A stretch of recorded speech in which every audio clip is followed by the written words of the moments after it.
Valentine's Day is basically around the corner, and I thought I'd start making a couple of videos with that type of theme.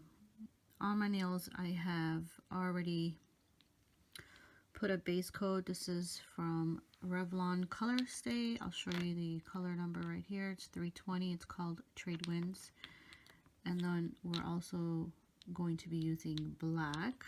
This one is called Stilletto. It's number 270. I'm going to do a gradient. I've done basically all of my nails except for one, and I was going to show you guys.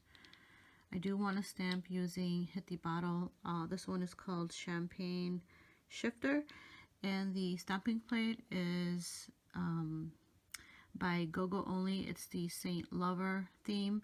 They've got 2 or 3 more other plates, and I think I've got most of them except for one.